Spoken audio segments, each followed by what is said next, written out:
तो we are starting definite integration, right.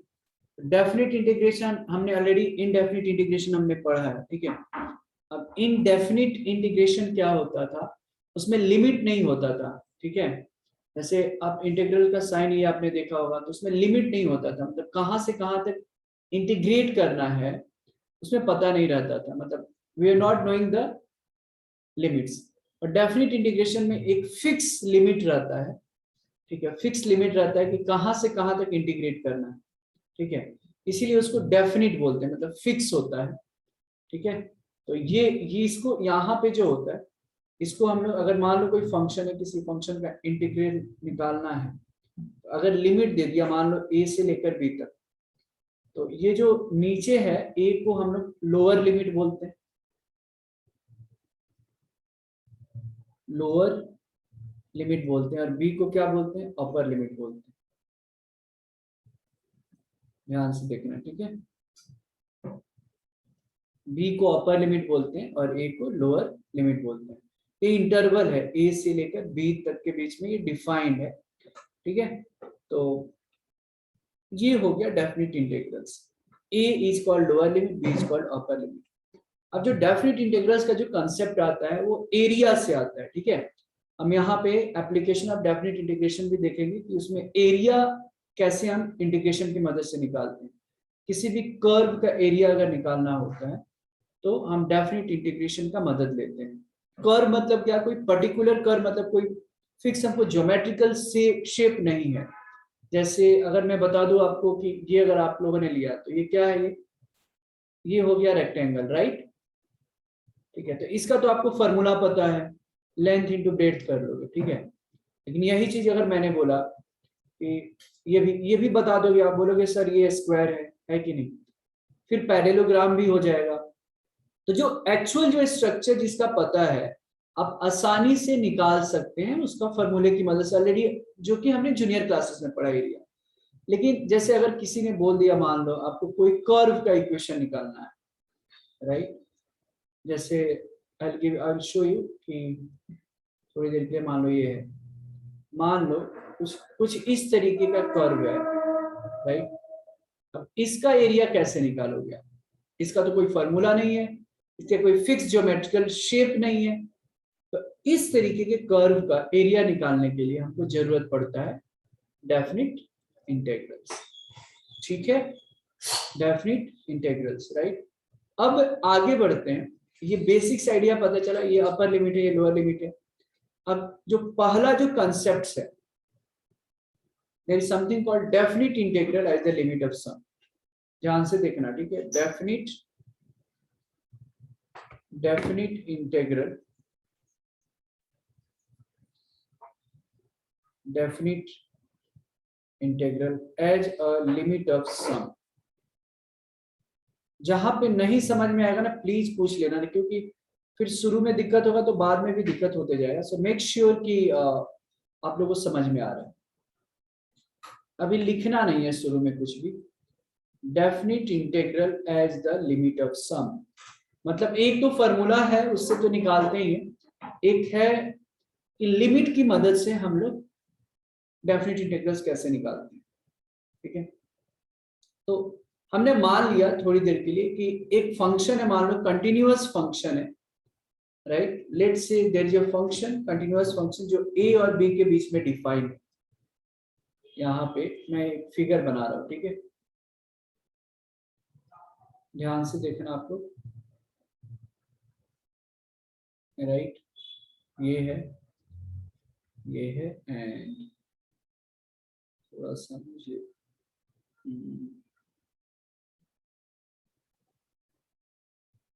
Okay, do not right anything, ये है।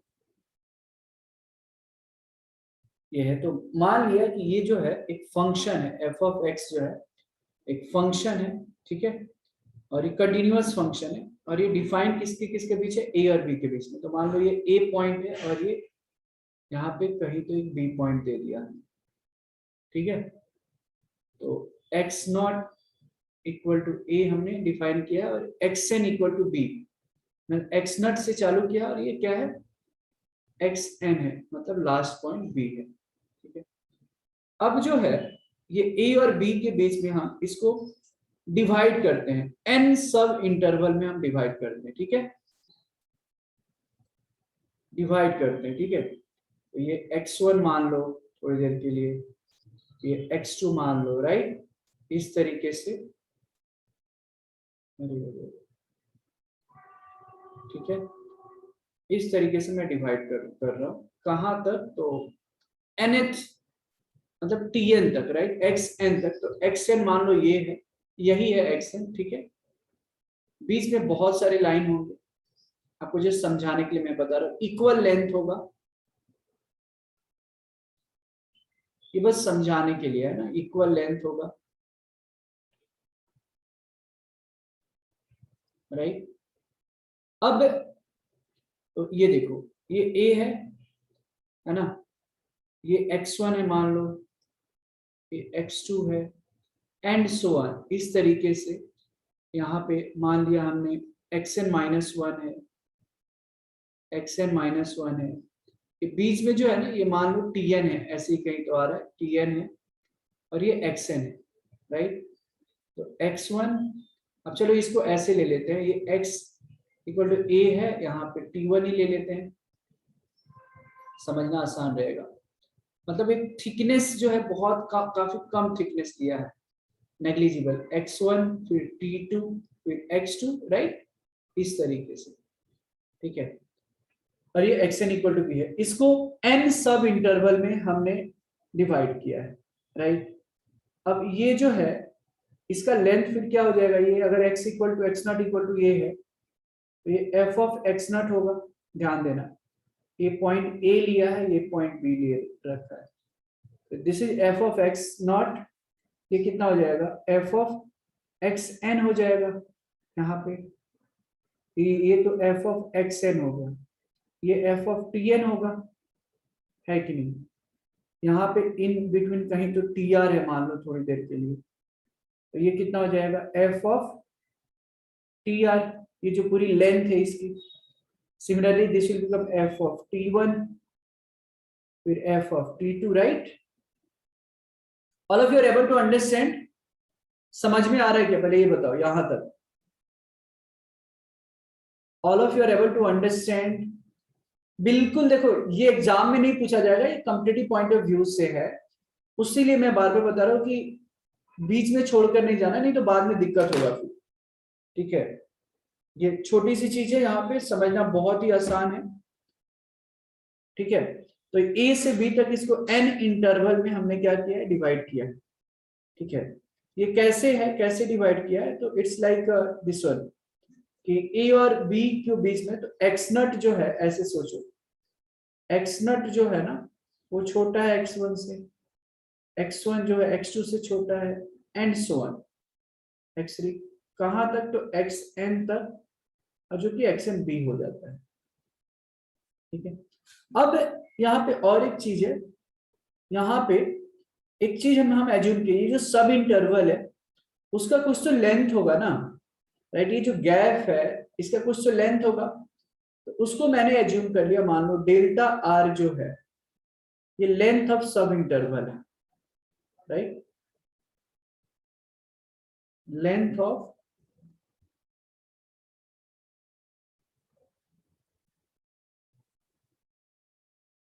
Delta R जो है क्या है, मान लिया हमने क्या है, that is the length of sub interval, ठीक है। सब इंटरवल मतलब ये जो इन जनरल है, जैसे इसी बीच में कहीं ना कहीं ऐसे आएगा ना कुछ continuous, x r minus one और एक्स आर, राइट।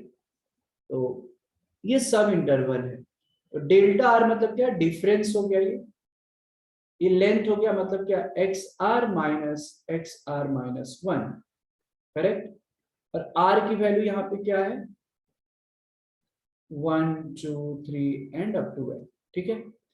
अब कुछ पॉइंट्स है, कौन से पॉइंट्स, जैसे t1 t2 t3 tn, right, इस तरीके से कुछ पॉइंट्स है। तो इन जनरल अगर मैंने लिखा कि tr जो है belongs to xr minus one, xr, right, ठीक है, करेक्ट।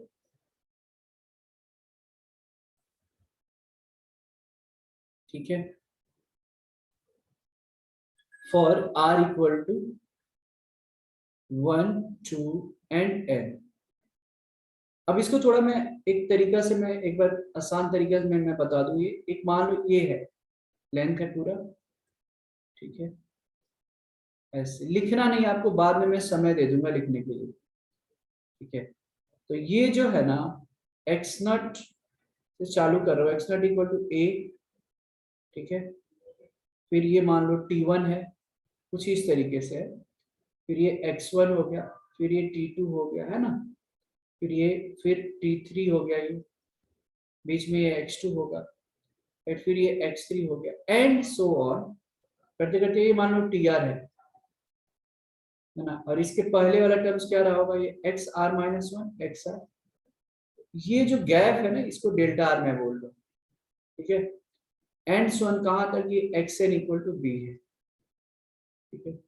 और ये TN मान लो इन जनरल। तो इन दोनों के जो बीच का जो XN और इसके पहले क्या रहेगा, यहाँ पे XN-1 ले लेते हैं, फिर XR इधर, और फिर इधर मान लो XN-1। तो ये जो गैप है इसको हम डेल्टा एन ले रहे हैं, डेल्टा आर ले रहे हैं। और ये देखो, ये गैप और फिर x1 से x2 गैप, ये डेल्टा 1 और ये डेल्टा 2 हो, राइट। आई होप कि अभी आप लोगों को जो डिफरेंसेस है वो समझ में आ रहा है, ठीक है। ठीक है, तो ये डेल्टा डेल्टा आर क्या है, बेसिकली ये गैप है, length of the sub interval. अब जरा ध्यान से देखना, अब ये तो हमने एक बड़ा आसानी से हमने दिखा दिया, y equal to f of x जो एक कर्व को रिप्रेजेंट कर रहे हैं।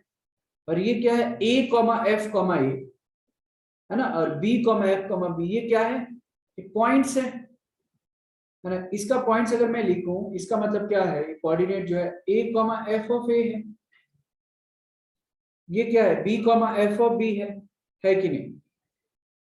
तो अब अगर ध्यान से देखते हो आप, तो अब मुझे इसकी एरिया निकालनी है थोड़ी देर के लिए, ठीक है। तो ये जो रेक्टेंगल तुम ले रहे हो, एक एक रेक्टेंगल होगा, एक्चुअली एक ध्यान से देखोगे तो एक आइडियली एक रेक्टेंगल होगा। कौन सा रेक्टेंगल, तो height f of t1, f of t2, f of t3, f of tn, these will be the heights of the rectangle। और ये रेक्टेंगल जैसा दिख रहा है। और विड्थ क्या रहेगा, विड्थ यही है ना, डेल्टा आर, राइट। विड्थ जो है वो डेल्टा आर है, मतलब delta 1 delta 2 delta 3, this will be the width, right. यहां तक समझ में आ रहा है क्या, बताइए। यहां तक किसी को कुछ दिक्कत है। ये बोर्ड एग्जाम में नहीं पूछा जाएगा, ना ही इसका डेरिवेशन पूछा जाएगा, हम आपके नॉलेज के लिए बता रहे हैं ताकि समझ में आए कि ये फॉर्मूला कहां से डिराइव हो रहा है, राइट। ओके ओके, अब आगे बढ़ते हैं, बाद में आपको मैं लिखवा दूंगा, पहले इतना समझ लें। अब जो है रेक्टेंगल, जो है रेक्टेंगल का हाइट, जो हमने क्या बोला कि रेक्टेंगल की जो हाइट हो गया, रेक्टेंगल विथ हाइट्स,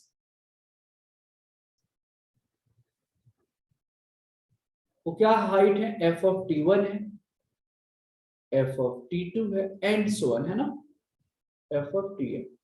इसके विड्थ कितने हो जाएंगे, विड्थ भी हमने देखा है, and width, and width will be delta 1 delta 2 delta 3 and so on delta n respectively, respectively मतलब जिसका जिस रेक्टेंगल का हाइट f ऑफ t1 है उसका विड्थ डेल्टा 1 है, जिसका f ऑफ tn है उसका डेल्टा n है। अब इसका एरिया निकालना है, समझ में आ रहा है। ये पूरे, ये जो है, ये जो राउंड ऑफ हमने किया है, ये जो फिगर, जो कर्व जो आपको दिख रहा है, ये पूरे रेक्टेंगल का अगर सबका एरिया का सम अगर मैं निकाल दूं, तो क्या ये पूरे फिगर का एरिया नहीं निकल जाएगा, पूरे कर्व का एरिया निकल जाएगा, राइट। तो हम क्या कर रहे हैं यहाँ पे कि एस एन हम ले रहे हैं, एस एन मतलब sum of area of the rectangle, ठीक है। एस एन से Sn मतलब sum of area of the rectangle. तो क्या क्या हो जाएगा, रेक्टेंगल का एरिया, फॉर्मूला क्या होता है, लेंथ इंटू ब्रेड्थ। तो लेंथ मान लो f ऑफ t1 है, हाइट मतलब, और ब्रेड्थ के रूप में डेल्टा 1 काम करेगा, प्लस फिर f ऑफ t2 होगा प्लस डेल्टा 2 होगा, फिर f ऑफ t3 होगा, फिर डेल्टा 3 होगा, है ना, एंड सो ऑन। कहां तक, तो f ऑफ tn होगा, डेल्टा n होगा। इसमें मान लो चलो यहाँ पे एक r वाला भी टर्म्स लिख देते हैं, थोड़ा जनरल करने में, जनरलाइज करने में इजी रहेगा। Delta r and so on, f of tn और डेल्टा n, राइट। और आपको टेंथ में बोल रहा हूँ, 11th में सीक्वेंस सीरीज में सिग्मा का कांसेप्ट आपको बताया था, मतलब सम होता है। तो इसको इतना बड़ा लिखने की बजाय क्या मैं सिग्मा की फॉर्म में लिख दूं, sigma f of T R into delta R, और r की वैल्यू कहां से कहां तक, 1 से लेकर n तक, है कि नहीं। देखो r की वैल्यू 1 से लेकर, अगर r की वैल्यू 1 रखोगे तो ये मिल जाएगा, r की वैल्यू 2 रखोगे तो ये मिल जाएगा, और सिग्मा मतलब प्लस होता है। तो पूरी ये टर्म्स की बजाय हम ये लिख सकते हैं क्या, बताइए। Yes, can we write like this, okay, very good. अब जो है जरा देखना, अब यहाँ पे एक चीज है कि जो Sn है ये अप्रोक्सीमेशन है, राइट। ये जो शेडेड जो रीजन है हम यहाँ पे जो निकाल रहे हैं, इसका ये अप्रोक्स एरिया निकलेगा, पूरा एग्जैक्ट नहीं निकल रहा है, ठीक है। अब अगर हम सब इंटरवल को बढ़ा देते हैं, ध्यान से देखना, if we increase the number of sub interval in such a way that length of the sub interval becomes very small. मैं एक बार फिर से बोल रहा हूं कि नंबर ऑफ सब इंटरवल को इतना बढ़ा दूं मैं, मतलब n की जो वैल्यू है, r की वैल्यू 1 से लेकर n तक है, n जो है सब इंटरवल है, नंबर ऑफ सब इंटरवल। तो मैं क्या बोल रहा हूं कि इस इतना मैं सब इंटरवल को बढ़ा दूं इस तरीके से, ताकि इसका जो लेंथ है सब इंटरवल का, राइट, वो काफी छोटा हो जाए, राइट, काफी छोटा हो जाए। मतलब तो सम क्या होगा, जो Sn होगा वो क्या होगा, वो एक्यूरेट हम एरिया निकाल सकते हैं। फिर all of you are getting what I am trying to explain here. Sn जो है अभी फिलहाल वो अप्रोक्सीमेशन है शेडेड एरिया रीजन का, जो हमने Sn ये निकाला है, लेकिन हमको तो एग्जैक्ट निकालना है। अगर तो अगर मैं सब इंटरवल के नंबर को अगर मैं बढ़ा दूं, मतलब ये जो है यहाँ पे n ही नहीं इनफाइनाइट नंबर कर दो, राइट, तो इनफाइनाइट नंबर कर दो, तो इनफाइनाइट नंबर करने से होगा क्या कि जो सब इंटरवल का जो लेंथ होगा ना वो काफी छोटा हो जाएगा। समझ में आ रहा है, उतना में ही हम डिस्ट्रीब्यूट कर रहे हैं, जो n है उसको बस हम उसी में और इक्वल नंबर ऑफ इंटरवल में, अभी n नंबर में हमने डिवाइड किया था, ये देखो अब इसमें और थोड़ा और ज्यादा मैं डिवाइड कर दूं, तो जो विड्थ होगा क्या वो बहुत छोटा नहीं हो जाएगा क्या, लेंथ ऑफ सब इंटरवल जो होगा काफी छोटा हो जाएगा या नहीं, राइट। तो मेरा टारगेट ये है कि length of the sub interval को मैं बढ़ा, sorry, we have to increase the number of the sub interval in such a way that the length of the sub interval becomes very small। जब ये छोटा हो जाएगा तो एग्जैक्ट Sn एक्यूरेट एरिया हम निकाल पाएंगे। मतलब in short what I want to say is कि यहाँ पे n को हमको इनफाइनाइट टेंड्स करना है, इनफाइनाइट तक पहुंचाना है, ठीक है। और हम इसको लिमिट्स लेंगे यहाँ पे, तो देखो लिमिट n को हम इनफाइनाइट पहुंचा देते हैं, किसको, तो Sn को, है ना। Sn मतलब जो वैल्यू है सम, उसको n को इनफाइनाइट पहुंचा दे रहा हूं, तो इधर भी लिमिट लेना पड़ेगा, limit n tends to infinite sigma r की वैल्यू लेकर 1 से लेकर n तक f t r delta r, और यही चीज, इसीलिए तो मैंने टॉपिक का नाम यहाँ पे दिया था, definite integral as the limit of sum. मतलब सम तो है ही ऐसे, मतलब उसका लिमिट निकाल दिया। और फॉर योर इंफॉर्मेशन, यही चीज, इसी को हम डेफिनेट इंटीग्रल के नाम से जानते हैं। यहाँ पे एक फॉर्मूला आता है f ऑफ x dx। इसी चीज को अब यहाँ पे लिमिट्स हम क्या दे देंगे, a से लेकर b तक है, पूरी फंक्शंस की जो लिमिट होगी a to b। तो integral of a to b f of x dx equal to limit s of n tends to infinite, या limit n tends to infinite sigma r की value 1 से लेकर n तक f dr delta r। और हम अपने convenient के लिए डेल्टा r को हम h लिखेंगे जब क्वेश्चन सॉल्व करना है, और for convenient, for our own convenient, और tr इक्वल टू हम a प्लस आर एच लिखेंगे। tr इक्वल टू हम क्या लिखेंगे, a प्लस आर एच लिखेंगे अपने कन्वीनियंट के लिए। तो आई होप कि सारे जितना मैंने बताया है यहाँ तक सबको समझ में आया होगा। इसको लिख लें आप, फिर भी किसी को कोई डाउट होता है तो आप पूछ सकते हैं, ठीक है। Please note it down, and फिर इसके बाद हमारे पास जो भी टाइम है उसमें हम थोड़ा क्वेश्चन इस पर प्रैक्टिस करेंगे। लिखिए क्वेश्चन, फिर एक क्वेश्चन को मैं पहले सॉल्व करके बताऊंगा। Evaluate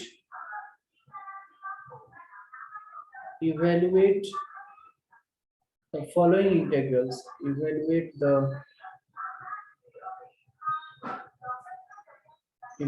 the following integrals, evaluate the following integrals as the limit of sum, as the limit of sum, evaluate the, ये एक्चुअली बोर्ड के लिए ही आता है, समझ में आया क्या? एज ए लिमिट ऑफ सम करके बाकी मतलब पहले पूछा जाता था, अभी शायद इन्होंने हटाया है, बट मैं तो एक एक चीज पढ़ा रहा हूँ, हटाया हो या ना हो, बिकॉज जे के लिए तो सारा चीज इंपॉर्टेंट है। So evaluate the following integral as a limit of sum. ठीक है, तो अगर क्वेश्चन ऐसे दिया है 1 से लेकर 3 तक 3x माइनस 4 dx, ठीक है, तो अगर लिमिट ऑफ सम के फॉर्म में इसका इंटीग्रल निकालना है तो इसका तरीका ये होता है, ध्यान से देखना, लिखना मत, पहले समझ लो सॉल्यूशन। तो f ऑफ x dx अगर है a से लेकर b तक, राइट, तो 1 से लेकर 3 तक 3x माइनस 4 dx। तो सबसे पहले f ऑफ x मुझे पता चला, फंक्शन क्या रहेगा 3x माइनस 4, a क्या रहेगा, लोअर लिमिट 1, अपर लिमिट 3 है। बस आप स्टेप्स ध्यान में रखिए कि क्या करना है। इतना लिखने के बाद में पहले f of a plus r H निकालना है, a प्लस आर एच निकालना है, f of a plus r H, ठीक है। a प्लस आर एच हमने बताया था ना क्या था, tr था ना, tr जनरल टर्म है, tr a plus r H. तो f of a plus r H अगर निकालना है तो क्या करेंगे हम, f ऑफ a की वैल्यू 1, r की वैल्यू हमको पता नहीं है, h की वैल्यू क्या है ऐसे ही रखेंगे, ठीक है। अब f of 1 plus r H की वैल्यू कैसे निकालेंगे, देखो f ऑफ x की तो वैल्यू दी गई है, तो f of 1 plus r H निकाल सकते हैं हम, मतलब जहां जहां x है वहां पे 1 प्लस आर एच रखना है। तो 3 into 1 plus r H minus 4, सो 3 आर एच माइनस 1, ठीक है। सो ये हो गया f of a plus r H की वैल्यू। अब h कैसे निकालते हैं तो वो भी मैं बता रहा हूँ। Formula is h equal to b minus a by n, ठीक है। तो h की वैल्यू हमेशा n की टर्म्स में रहेगा, b मतलब अपर लिमिट, a मतलब लोअर लिमिट बाई n। तो h की वैल्यू कितनी आ गई 2 बाई n, ठीक है। तो अब यहां से h की वैल्यू जो है,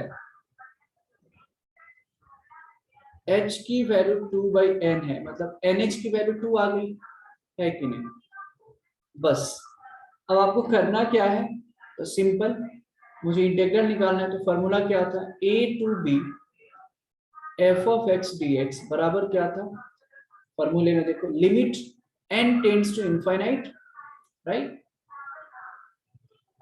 limit n tends to infinite sigma, है ना। डेल्टा आर को हमने क्या बताया था कि हम h लिखने वाले हैं, तो डेल्टा आर को h लिखते हैं और टी आर मतलब a प्लस आर एच, तो h into F of a plus r H, और यहाँ पे लिमिट क्या है, r की वैल्यू 1 से लेकर n तक। परफेक्ट। तो आगे हम बढ़ते हुए देखो, फंक्शन तो 3x माइनस 4 dx है और लिमिट्स क्या दे रखा है 1 2 3।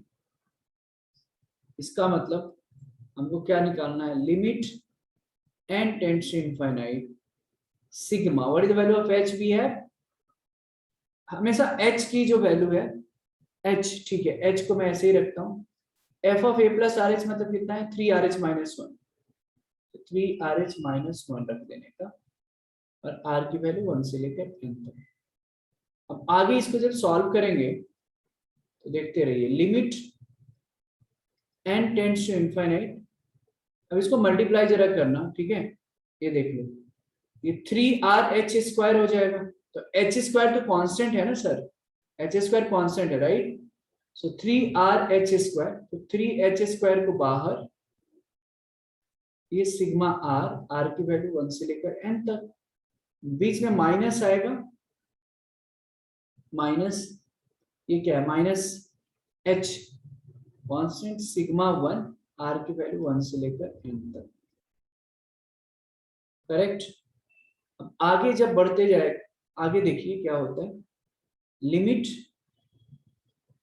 n tends to infinite 3h square, अब देखो सिग्मा r की वैल्यू पता है क्या आपको, सिग्मा r की वैल्यू 1 से लेकर n तक, 11th में मैंने बताया था सीक्वेंस सीरीज में, n into n plus 1/2, n into n plus 1/2, confuse ना होके ये h है बाकी n है, माइनस h, और सिग्मा 1 की वैल्यू r की वैल्यू 1 से लेकर n तक, तो n हो जाएगा, ठीक है। चलो आगे बढ़ते हैं, n टेंड्स टू इनफाइनाइट, ये हो गया।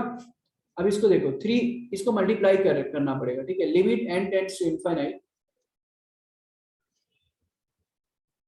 Limit n tends to infinite, ये क्या बन जाएगा 3/2 h स्क्वायर n स्क्वायर, समझ में आ रहा है, 3/2 h स्क्वायर n स्क्वायर, ये बन जाएगा n इंटू एन, मैं यहां से n भी कॉमन निकाल देता हूं, चलो ऐसे समझते हैं, यहां से n भी कॉमन निकाल लेंगे, तो ये n स्क्वायर बन जाएगा, तो 3/2 h स्क्वायर n स्क्वायर, बढ़िया, फिर क्या आ जाएगा 1 प्लस 1/n,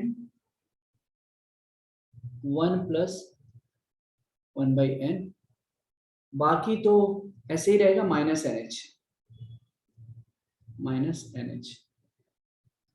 अब जरा ध्यान देना, यहाँ पे NH की वैल्यू हमने निकाला है, NH की वैल्यू क्या है सर 2 है यहाँ पे, what is the value of NH भी है 2, तो आप रख लें, limit n tends to infinite 3/2, NH की वैल्यू 2 है तो 2 का स्क्वायर, ठीक है, इसको ऐसे ही रखेंगे 1 प्लस 1/n, और NH की वैल्यू 2 है। अब if you will see here, see कितना ध्यान से देखो आप, ये देखो ये तो 3/2, 2 का स्क्वायर 4, अब जरा जब आप लिमिट यहाँ पे लोगे ये तो 0 बन जाएगा, limit n tends to infinite 1 plus 1/n, I mean ये तो सिंपल एक मल्टीप्लिकेशन है, तो ये तो 0 बन जाएगा ना, n tends to infinite 1/∞ 0 plus 1, तो कुछ फर्क ही नहीं पड़ने वाला है कि नहीं, और -2 एज इट इज, तो 2 2 जा 4, 3 2 जा 6 -2 4 आ गया, इसका इंटीग्रेशन 4 हो गया। और एक चीज मैं बता दूं कि नॉर्मल अगर आपको वेरीफाई करना है, कि हो सकता है कुछ कंफ्यूजन करके बच्चों को होता है सर कहीं गलत ना हो जाए लिमिट्स निकालने में, और यू नो यहाँ पे, तो इसका क्या तरीका है, तो आप इंटीग्रेट कर लो ना, लिमिट्स दिया है उससे डरना नहीं है, यहाँ पे वो भी मैं बता देता हूँ, कंफर्म करने के लिए आप एक बार वेरीफाई भी तो कर सकते हैं। ये देखो क्वेश्चन ये था 1 2 3 3x माइनस 4 dx, आपको पता है ना इंडेफिनिट इंटीग्रेशन तो पता है, लिमिट्स बाद में बस पुट करना है, 3x का इंटीग्रेशन क्या होगा 3x² बाई 2, -4 का 4x। अब ये लिमिट रख दो 1 2 3, ये चेक करने के लिए ये सही है कि नहीं। आप क्या करोगे, पहले अपर लिमिट माइनस लोअर लिमिट होता है, ठीक है। तो अपर लिमिट मतलब x के जगह 3 रखो, फिर बीच में माइनस ये लोअर लिमिट 3/2 × 1 - 4, बस। तो 9 3 जा 27, 3 का स्क्वायर 9 3 जा 27/2 -12 -3/2 +4, ठीक है। तो आप जब कैलकुलेट करोगे तो 27 - 3 कितना हुआ, 24/2 कितना हुआ 12, और 12 12 खत्म तो 4 बच गया। यहाँ से भी 4 आ रहा है, यहाँ से भी 4 आ रहा है। So this is how we can find out the sum integration with the help of limit of a sum. समझ में आया क्या? DW and understand? एक बार मैं फिर से एक्सप्लेन कर देता हूँ। इसमें करना कुछ नहीं है, यहाँ पे पहले अपर लिमिट लोअर लिमिट लिख दो, a और b की value. f of a plus r H निकाल दो, a प्लस आर एच मतलब a की वैल्यू पता रहेगी, r और h वैसे ही रखो। f ऑफ x दिया है तो f of 1 plus r H निकालोगे। कैसे निकालोगे? तो जहां जहां x है वहां पे 1 प्लस आर एच रख दो, हमने निकाल दिया। फिर h की वैल्यू निकालोगे b minus a/n, upper limit minus lower limit, h equal to 2/n आया तो nh की वैल्यू निकाल कर रख लिया। बाकी ये फॉर्मूला है sigma h into F of A plus r H, H को ऐसे ही रखे, F of A plus r H की वैल्यू रखे, मल्टीप्लाई करें, एच स्क्वायर को बाहर रखे क्योंकि कांस्टेंट है, ठीक है। बाद में वो NH बन जाता है, NH की वैल्यू डायरेक्टली हम 2 रख देते हैं, इंटीग्रेट करते हैं मतलब वैल्यू निकालते हैं, लिमिट्स तक का आंसर आया आपको। समझ में आया क्या बताइए?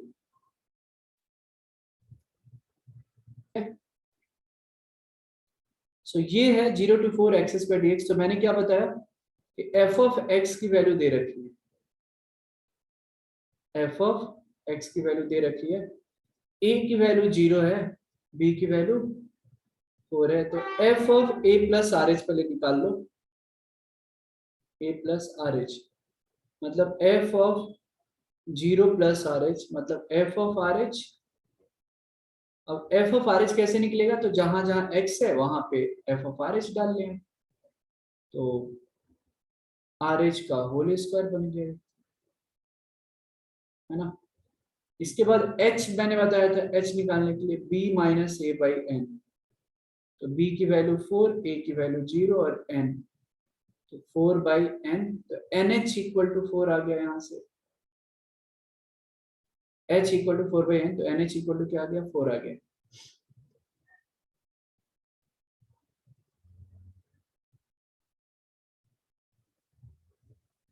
राइट, और आपको फॉर्मूला तो पता ही है, ये बार बार फॉर्मूला इसलिए लिखता हूँ कि ताकि याद हो जाए फॉर्मूला। तो limit n tends to infinite sigma h into f of a plus r h, right, r की वैल्यू 1 से लेकर n तक, ठीक है। मुझे इंटीग्रल निकालना है, तो 0 to 4 x² dx बराबर limit n tends to infinite sigma r की वैल्यू 1 से लेकर n तक, h की वैल्यू देखिए, h को वैसे ही डिस्टर्ब नहीं करना है, f of a plus r H की वैल्यू पता चला है, आर एच का होल स्क्वायर होता है, बस, ठीक है। अब एच स्क्वायर इंटू एच क्या होगा, एच क्यूब होगा, तो जैसा कि मैंने बताया कि उसको बाहर ही रखना है, limit n tends to infinite h cube sigma r square, r की वैल्यू 1 से लेकर n तक, और 11th में मैंने इसका भी बताया था, ये sum of square of n natural numbers हो गया, राइट।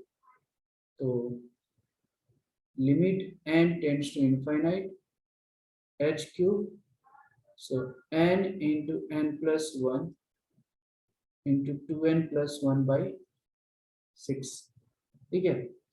अब यहाँ पे थोड़ा सा इंटेलिजेंट तरीके से लिमिट्स निकालना पड़ेगा, नहीं तो हम फंस जाएंगे, ठीक है। तो सिंपली आपको क्या करना है, इन दोनों से n कॉमन निकालना है, यहाँ से, तो इधर तो n क्यूब हो जाएगा, राइट।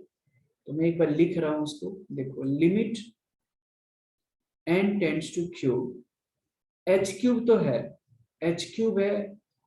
अब देखो n यहां से भी निकालूंगा, n यहां से भी, तो n into n square n cube होगा। अब h क्यूब n क्यूब आ गया बाई 6, ठीक है। यहाँ पे क्या बच जाएगा, 1 प्लस 1 बाई एन, और यहाँ पे 2 प्लस 1 बाई एन, क्योंकि n से हमने डिवाइड किया है बस। अब लिमिट्स जब आप निकालोगे तो nx की वैल्यू कितनी है सर, 4 है, ठीक है। ये देखो n की वैल्यू इनफाइनाइट रखोगे 0 होगा, ये 0 है ना, तो 1 प्लस 0।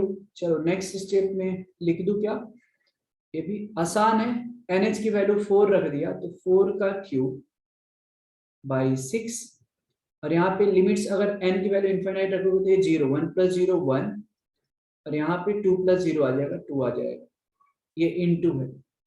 तो ये हो गया कितना, 64 इंटू 2, 128 बाई 6, ठीक है, 128 बाई 6 हो गया, मतलब 64 बाई 3 जो हो गया यहाँ पे